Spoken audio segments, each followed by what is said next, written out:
Hey there everyone, I hope you are doing well and I want to thank you for clicking on our Take a Stand Session 1 Face in the Mirror. In this session, we are going to cover 3 things: the importance of self-reflection, 3 responses to conflict, and 4 outcomes of conflict. But before we begin, I want to know, who are you? Here are some questions I have for you. I'll share my responses with you as well so you can get a better understanding of who I am. Oh, and definitely feel free to pause the video here if you need more time. Here are some of my answers. Now, these questions are simple, but might require some thinking. Honestly, I've been asked a few of these questions in interviews in high school, college, and beyond. So I'm not just wasting your time with just any questions. These questions will reappear somewhere during your life. Just remember that it is very important to be able to self-reflect and answer these types of questions because it shows that you have a good understanding of yourself, which is a crucial life skill. Now, I'm going to ask much tougher questions. Here they are. Think about these 2 situations, proud and not so proud moments. Again, pause here if you need more time. Here's a few more questions. Everyone has moments they're proud of, but everyone also has moments they wish had never happened. Maybe you said something you did not mean to say, you acted in a way you should not have acted, you saw a situation that you could have said or done something but decided not to, or maybe even missed an opportunity you wish you could have taken. I've been through it, we've all been through it, and that's okay, we're humans. Now, because we are all human beings, and we all have self-reflected, we want to be familiar with the word conflict.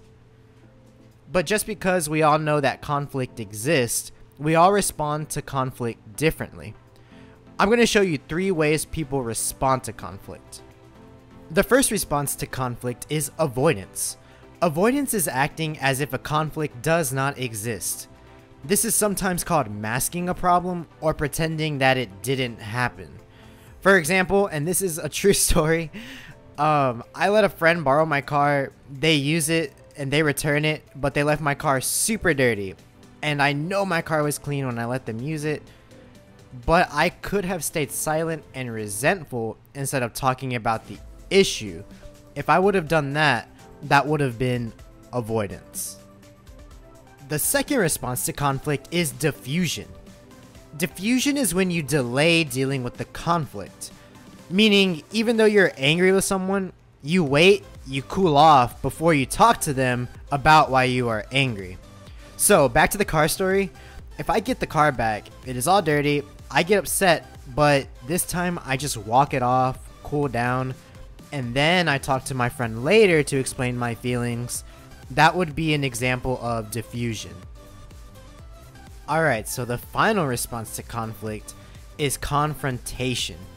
Confrontation is a direct response to conflict that can be either violent or non-violent. Now, violent confrontation includes physical violence, psychological violence or manipulation, verbal violence such as like talking down or cussing, and threats. Non-violent confrontation includes discussing your feelings, basically talking it out. Listening to the other person's point of view, agreeing to disagree, or working to solve the problem. So back to the story. So if they returned my car all dirty and I just started yelling at them and calling them names, that would be a violent response. But if they returned it dirty and we talked it out right then and there, that would be the non-violent response. So here's what we discussed about responses to conflict. But I'm going to put it in a little tree diagram to make it easy to understand. Avoidance, diffusion, confrontation. Personally, I'm a diffusion and confrontation, non-violent of course, kind of person. I usually get upset, then I reflect, cool off, and then talk to the other person to hopefully come up with a solution. It is best to learn how to handle conflict and know how you handle conflict and practice coming up with solutions, but honestly, it can be hard to do that. It's hard because we never know what the outcome could be. So there's like this huge unknown factor of how the other person could respond that could influence us and how we feel.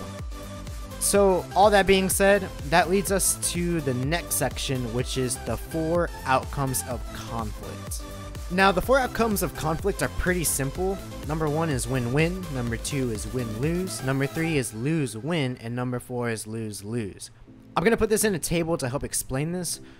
Of course, win-win would be the most ideal situation to be put in, but I'm going to be honest with you, you're not going to have win-win situations all the time.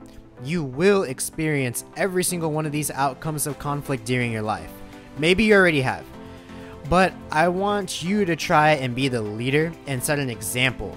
Be the responsible person and try your best to work towards peaceful solutions.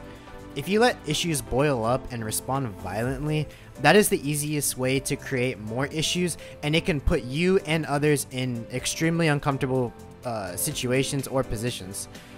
So just be a good person, be a positive person, be a leader, be yourself. If you can start now, you'll be way ahead of the game, and it will be that much easier to reach your future goals.